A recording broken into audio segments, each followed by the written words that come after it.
was the completion of the picture in a way. It was us. That was what was shaping those reefs and the marine environment.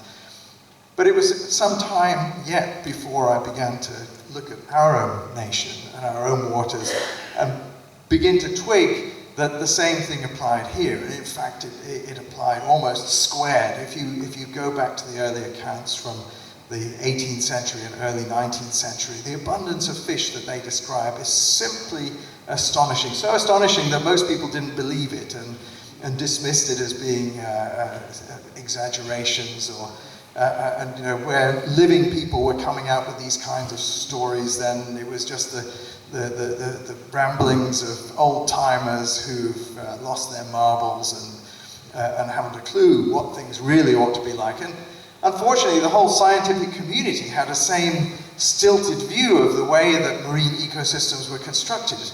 I was trained in the 1980s, and many of my colleagues were trained around that time, and we thought that the kind of empty expanses of mobile sands and gravels and mud that characterized the seabed around the UK was completely natural. That was just the way these ecosystems were constructed. And it was only really later, piecing things together from the historical accounts, that you realize that there was this massive transformation of the seabed that happened in the early 19th century as we began to trawl it for the first time. And it was the passage of trawls endlessly back and forwards across the seabed which has caused them to change in that way from something which was very much richer, where the seabed was stabilized and crusted with rafts of invertebrates, where the whole of the southern North Sea was called the oyster grounds, because that was where you could go out and catch these incredible quantities of oysters using dredges and so on. I mean, Edinburgh, for example, the Firth of Forth was full of oysters, as were virtually every estuary in the UK. And Edinburgh in the 1830s consumed alone something like 1.7 million locally caught oysters, and they exported about another million oysters. One of my students went there a couple of years back to look at the old oyster grounds that are marked on those early charts, and there's not a single living oyster left there anymore. One of the questions that, I think that approach to the whole subject does raise is a question about our relationship with the past as a culture. I mean, in your more utopian moments, how do you think that memory might be restored, in a sense? It's a kind of cultural memory loss in a way, isn't it? I think that the only real route to restoring that, apart from reading old books and doing the kind of reconstructions from fishery statistics that we do in a scientific sense, is to actually do the experiment, but in reverse this time, create protected areas and watch them come back to life, and emerge from the kind of barren state into which they had entered as a result, not of deliberation. We didn't get to this point where the seas have been damaged by deciding to do it and setting forth to trash the Irish Sea or the South Coast or whatever. We just simply did it because we were clever and innovative, and every new fishing technology enabled us to catch a little bit more and to become a little bit more of an influence in the marine environment.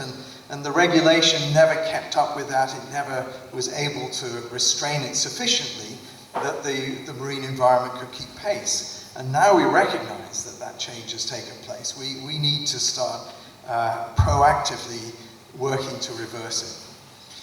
On that theme, I mean, as you know, in 2004, the Royal Commission on Environmental Pollution advised that 30% of UK waters should have full protection. The idea was enormously popular, and I think it was 500,000 signatures or something in 2009. Nothing remotely like it has happened. Why, if it's so popular, why hasn't it happened? Well, the trouble is that it's when I mean, to use a cliche, when the rubber hits the road, and eventually a minister has to make a decision on protecting a place, it's very hard. They are their most familiar companions in power are the people who lobby them, and the lobbyists who work the most strongly and the most effectively have always been from the fishing industry, and there's a historical root to that. We have supported the fishing industry deliberately using subsidies since the 18th century, and this was a way in which the government could maintain a large force of trained sailors to be called upon in times of war, and therefore the fishing industry had a great political importance and influence. And that has been maintained through the years, so that even as the economic value of the industry has dwindled to the point of almost insignificance compared to many economic sectors in the UK, the political access and influence has not dwindled to the same extent.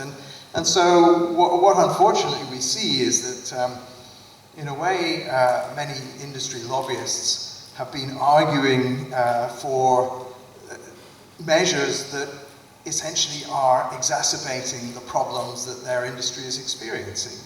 And so, they're their own worst enemy in the sense that the lobbyists are doing exactly the opposite of what you would want to do if you wanted a long-term future for the industry. And I think many fishermen that I talk to understand these things. On a one-to-one basis, they will talk about how they've experienced changes in the marine environment. But unfortunately, at the top, you get this lobbyist culture in which that connection with the own grassroots of the industry is not being made, and the decisions which are pursued in Brussels and in Westminster are simply anathema to what the long-term interests of the industry generally are. You've studied marine protected areas all over the world. What similarities and what differences are there in different parts of the world in the way that coastal communities react to marine protected areas and the setting up of them? Well, almost universally there is hostility to begin with from the people who are making their living from the sea in an exploiting way. So in other words, if you fish, you don't want to know about marine protected areas to begin with, and because it's tough. You're struggling to make a living, and shutting some of the sea down is, almost the craziest thing you'd ever think of doing, because that would simply constrain your possibilities. And that's a universal reaction. Everywhere I've been, from the tropical reefs right through to Scotland to North America, the same reaction happens.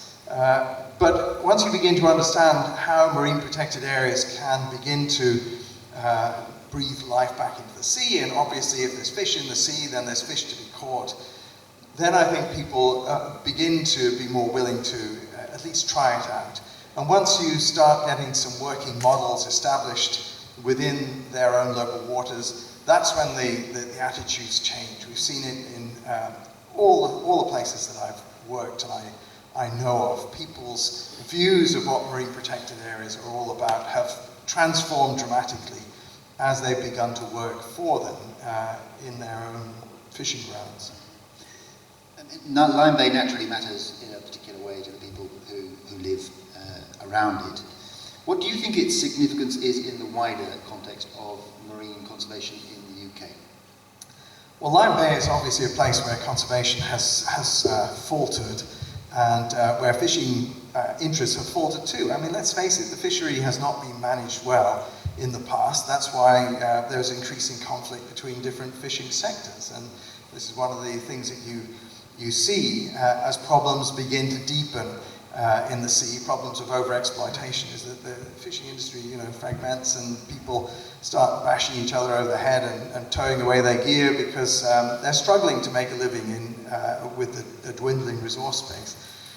So I think the difficulty is getting a model that will work well for both conservation and industry. And so I think Lyme Bay is a really important case in point for us to see whether we can get a good working relationship established between the industry and people who want to enjoy other aspects of the marine environment than just to fish on their plate. So I think I would see it as being a really important test case, which, if it works, may well be possible to roll out to other parts of the country and to do it more rapidly as well on the back of positive experiences here. Thanks, Horatio. George, I want to start with, it's quite a long question, but I think it matters. You recently said in an interview with Stir magazine, it's now a Bridport production, by the way, in the context of climate change, that antagonistic engagement with the corporate perpetrators of this was entirely legitimate. So in Ferrol, for example, you confront, as I mentioned at the start, a minister with the absurdity of allowing scallop dredges into the middle of a so-called conservation zone. That's quite a clear-cut case. In a way, following on from Callum's point, what about people who aren't dredging, who feel rightly or wrongly that their modest income is at risk, say a small-scale pottery in Lyme Bay? Does antagonistic engagement work with them, and if it doesn't, what does? Well, I wouldn't argue that antagonistic engagement is the only thing that you ought to do, and that you should approach everybody in the same way. I certainly found myself feeling a certain sense of justification in engaging antagonistically with this Welsh minister. Let me just describe briefly what this engagement consisted in. The highest conservation ranking in the European Union is a special area of conservation. And this is above an SSSI, it's above all the other designations, it's a top designation. And this is the most strictly protected of all the areas within the European Union, is one which has an SAC designation. And one of these places is a place I know very well. It's by Ceredigion SAC, or Cardigan Bay SAC, which has been designated, among other reasons, for the largest population of bottlenose dolphins in Britain. And these are, I don't need to explain that they're magnificent creatures, and I've kayaked with them and had remarkable experiences with them, and I feel a very strong desire to see their population protected, but also the wider ecosystem upon which they depend and which all of us on this panel find so fascinating. And it turns out this special area of conservation, like all the special areas of conservation around the British coast, is up for every form of exploitation, in this case bar one. And you can go beam trawling, you can go otter trawling, you can do whatever you like. And strict protection consists of the following. I found the Welsh Government document which explained what strict protection meant. It meant that activities should be assessed and recorded. It meant that that there should be monitoring of what happened. There should be encouragement of good practice, but note, no discouragement of bad practice. And any dolphins killed by the fishermen should be reported. The fishermen should report the killing of any dolphins. That's it. But there was one caveat to that, which was that the only thing you weren't allowed to do across the entire SAC was scallop dredging. Now, we know that scallop dredging has particular impacts on the marine environment. The teeth of the dredge dig into the substrate. The chain mail of the dredge smashes things on the top of the surface, and it leaves what looks like a ploughed field behind, with bits of broken shell. It really is an extraordinarily destructive form of fishing. And in this case, it was being conducted exclusively, or almost exclusively, by boats from elsewhere, largely from Scotland and the Isle of Man, who were coming down for a few weeks, going through, making phenomenal amounts of money. I mean, this was extremely lucrative, 45 grand a week, that sort of amount of money these boats were making. And then leaving again, and leaving this wasteland behind them. And this minister, in her wisdom, had decided that while the peripheries of the SAC scallop dredging should be excluded from those, she would designate a great big box right in the middle of the special area of conservation in which scallop dredging could take place. What was the justification for that? Well, You see, her statutory agency, the Countryside Council for Wales, said this is madness. You just cannot do this. It'll degrade this special area conservation, etc. So she ignored their advice and she went to a different body called CFAS, among whose duties is to listen to and advise the fishing industry. And she took their advice and they said it's fine. And I said, well, why did you ignore CCW and go for the CFAS advice? She said, I cannot recall at this point. I said, well, what was it that persuaded you that this would be a good idea? She said, well, you see, my vision is local food for local people. I said, well, that's my vision too, that's great, isn't it? But what on earth does this have to do with the current case? She said, well, I would like to see the scallops that are being caught in Bi-Ceredigion SAC being used to feed the people of Aberystwyth and Machynlleth. I said, but this is a huge industry. I mean, it's a £6 million a year industry. And it's entirely driven by demand in Spain and France. And the population here is a few thousand extremely impoverished people in an objective one area, who even if they ate coquille Saint-Jacques for breakfast, lunch and tea, could never even scrape £6 million worth of scallops every year. And she said, well, yes, you're right, and that's what we want to change. So and I realised that there is no reason whatsoever. I mean, it's just whoever is the most effective lobbyist, they get their way. And you know what makes this so frustrating is that, you know, as Callum began to explain, actually this is bad for everyone. I mean, you know, if you look at what was going on in Cardigan Bay, the scallop bridges were going over the lobster pots and they were trashing the local fishing, they were destroying the habitats which local fishermen required for other fishing, they were actually destroying the gear, the static gear, which some fishermen were using. It was just like a bunch of marauding vandals, you know, like sacking Rome. You know, turning up and trashing everything and then buggering off again. Well, were then these smaller scale fishermen, were they then opposing what was going on? Oh, some of them were furious about it, but there was nothing they could do because they didn't have the voice. And actually, well, you know, I mean, people were talking about exactly that sort of thing. You're quite right. You know, that sort of actually putting physical obstacles in the way, because there's real fury about what these Scottish and Manx fishermen were doing in local waters, but there was also, you know, people a bit reluctant to rock the boat and to sort of divide the industry and stuff. But, you know, what I was coming to is that, you know, as Callum says, you get this spillover effect. You know, if you say, by Ceredigion SAC or any other similar area, we're going to say, you know, there isn't going to be destructive fishing practices in this place, or it will be a no-take zone, you know, a place where there will be no commercial activities. Then you get the breeding fish and the breeding crustaceans and the breeding mollusks, their numbers build up, you get more mature specimens which produce much greater numbers and more viable eggs and larvae, and that spillover into the surrounding waters, in some cases it takes just a couple of years, doesn't it, to compensate for the fishing you've lost. And it seems to be almost the definitive example of short-termism. You can either, you have a choice, you can miss out on 2 years of full productivity at current levels by having part of the seabed designated. And in exchange for that, you get higher catches forevermore. And you get a sustained catch, which we can't be promised with current policy, you know, where you're just using every bit of seabed and every bit of sea to extract from.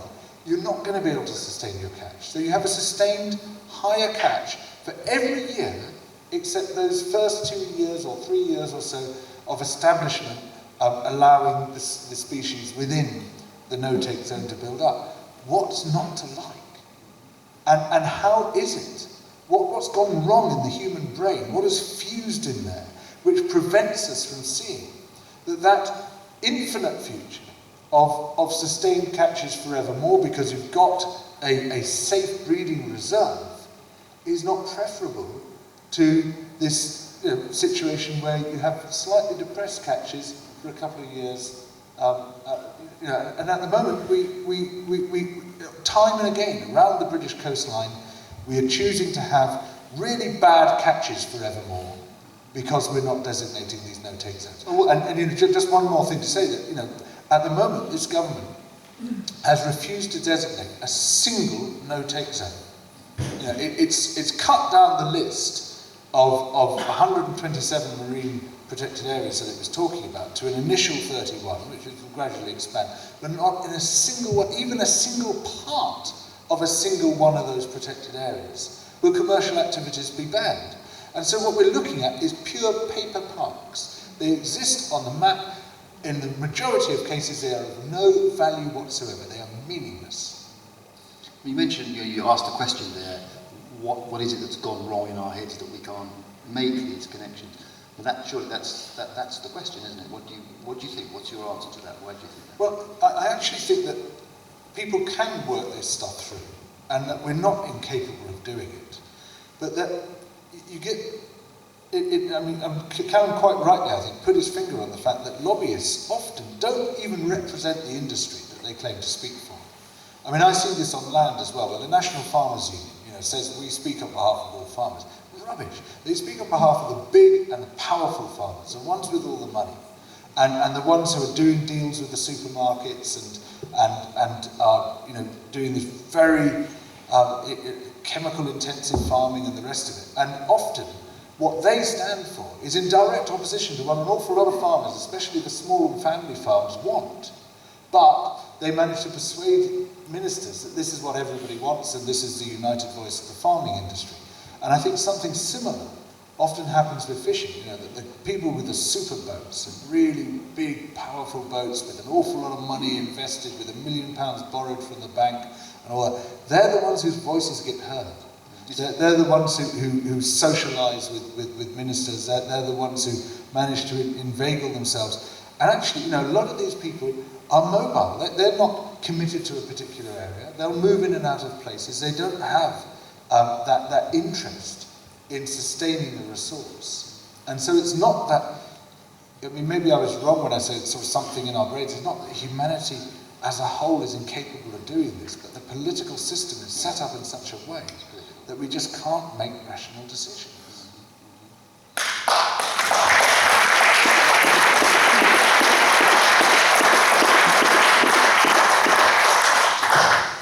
You write on an enormous range of subjects, but I've always remembered an article of yours from a few years back about trying to canoe your way out of Oxford with mixed results. The article ended, as you mentioned, this sort of kayaking thing, with you kayaking on Cardigan Bay and a pod of dolphins coming alongside.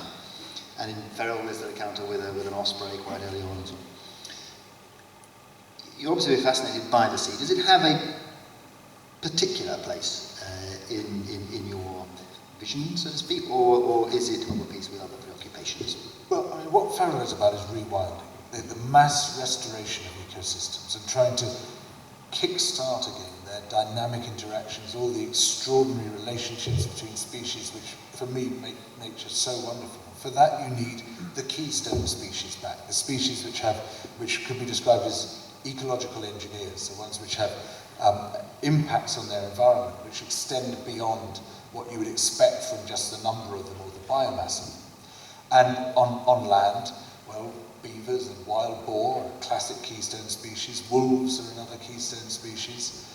And I've been going through a similar process really to what Callum's been going through at sea. I've been looking at what used to be here. And again I found people don't believe me. I point out that ours is an elephant-adapted ecosystem, and it blows people's brains. But it's true. Why is it possible to coppice and pollard almost any deciduous tree? Why is it possible to lay a hedge? You think of that extraordinary damage you do to trees in order to lay a hedge. Why is it that understory trees, such as yews and hollies and box, have so much tougher wood, are so much harder to break than canopy trees, even though they carry less weight and are subject to lower shear forces from the wind? Elephants. It's because they're elephant adapted. And during the last interglacial, our ecosystem was dominated by the straight-tusked elephant, this enormous beast. It was a temperate forest elephant, closely related to the Asian elephant, but a lot bigger. We also had 2 species of rhinoceros, which explains why blackthorn is so wildly over-engineered to resist browsing by deer. It's engineered to resist browsing by rhinoceros. And we had a megafauna. Everywhere had a megafauna, at land and at sea. When Trafalgar Square was excavated, the gravels there, the river gravels, were stuffed with bones, primarily hippo bones. Hippopotamus amphibius, the same species that lives in Africa today, also a temperate species. We had lions in Trafalgar Square. Yes, there were lions in Trafalgar Square before there were lions in Trafalgar Square. And hyenas, and they were all found, and elephants and rhinos, the bones were all there. Lions were hunting reindeer across the frozen tundra of Britain right through the Ice Age. And the current distribution of megafauna on land is entirely an artifact of human pressure. It's of human hunting pressure and habitat destruction. It's exactly the same as at sea. And at sea, you also have keystone species. Some of them are the great whales. Some of them are the humble oyster, which has this enormous impact on the environment. And the oysters in Chesapeake Bay apparently used to filter the entire water column every 3 days. And so the reason you now get red tides in Chesapeake Bay, these poisonous tides, is that there aren't any oysters left to filter out all the shit which is going into the water. Right up until the 1930s, there was a huge amount of soil erosion going into the bay, all these sort of massive amounts of nutrients, but it wasn't causing red tides. It was only when they fished out the oysters that suddenly there was a big, big problem. Callum is the world expert on this, so why am I talking about it? But it's a very similar story. And so yes, I'm fixated by the marine environment. I always have been. I used to fish a lot when I was a kid. I still do a bit of fishing today. I love all that, and I love anything to do with water. But it's all part of the same story for me. And what we're looking at, what we live in, is a shadowland. It's a dim and flattened relic of what there once was, and of what there could be again. And this is a crucial thing. That actually restoration in many cases is so easy, and it's a lot easier at sea than it is at land. Because actually you're not crashing headlong into people's commercial interests, because you actually enhance and reinforce and help those commercial interests by creating these big no-take zones, or reference areas, as the government calls them, deliberately to make it sound as boring as possible. These places where there is no commercial exploitation is good for commercial exploitation. On land, it's tougher because you're running into farming interests, even in the very infertile land in the uplands, which is what I've got my eye on. Although, despite the enormous amount of subsidies, even there, farmers are beginning to pull away, and farming, due to globalization, is tending to retreat now from the uplands. So there's opportunities there. But I want to live in a land as thrilling and dynamic and extraordinary and as exciting as on a sea as well. It's the sort of thing that Callum describes in his wonderful book, The Unnatural History of the Sea, which everybody must buy. I mean, it really is a great work of literature, as well as being a great work of science. But that we had a land and a sea, we I believe have a right to live among ecosystems like that. We have a right to have a Serengeti on our doorstep, a wet Serengeti and a dry Serengeti, and that's what I want to see come about. Would that be your answer to the question, what do you think should happen in Lime Bay? Well, look, I don't have the knowledge to sort of plunge into what I know is a very knotty and intricate and difficult local issue. But my guess would be that the same principle would apply here as would apply all over the world, that if you have areas where there is no commercial fishing, overall, the commercial fishing industry will be improved as a result of that, and will actually benefit from that. And I know it's difficult. We're all very resistant to change. We're resistant to a change in our ideas, a change in our attitudes, a change in the information with which we're presented. Above all, in a change of policy. We've always done it like this. Of course, we haven't always done it like this. Fishing techniques have changed enormously over the past century, hugely. Different fishing interests have come in, but there's a perception that we've always done it like this. And who are these buggers coming in from elsewhere, trying to change it? Who are you to say this and that? And the message I want to put across, which a lot of it comes from reading Callum's amazing work, is actually this isn't against you. This is with you. Please grasp this opportunity. There's a wonderful potential here for greatly enhancing your catches, for catching more and bigger specimens, which carry a greater market price as well. We could actually, everybody could benefit from it. What's good for fishermen, good for scuba divers, is good for marine biologists, is good for people who just love life. Okay, well I think that's the end of our questions. Thank you very much indeed.